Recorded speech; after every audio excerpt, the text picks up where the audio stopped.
Hey guys, it's snowing today, but we're gonna get this corned beef on the smoker and get it started. So let's go. All right, so preheat those smokers to 250 degrees, and we're gonna make sure that we rinse this corned beef for about 3 or 4 hours before seasoning it. You can soak it in fresh water and then pat it dry with paper towels. Once it's dry, we're gonna hit it with our seasonings. You can see we already did the mustard binder, and then I put the seasoning packet that came with the corned beef when you buy it from the store. We're also going to hit it with a lot more seasonings because the one it comes with is not enough. So we're going to do some garlic, pepper, some sugar, paprika. Make sure you get all the sides of the corned beef.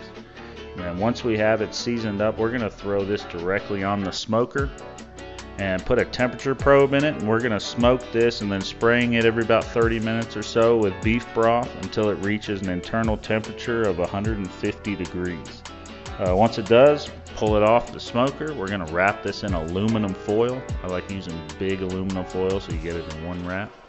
And then we're going to return it back to the smoker, throw those temperature probes in, and keep smoking it until it's an internal temperature about 198. Anywhere between 195 to 203 is pretty good. We're going to pull it off, let it rest for about 10 minutes, and then slice it in 1/4 inch pieces against the grain. And that's it. Enjoy.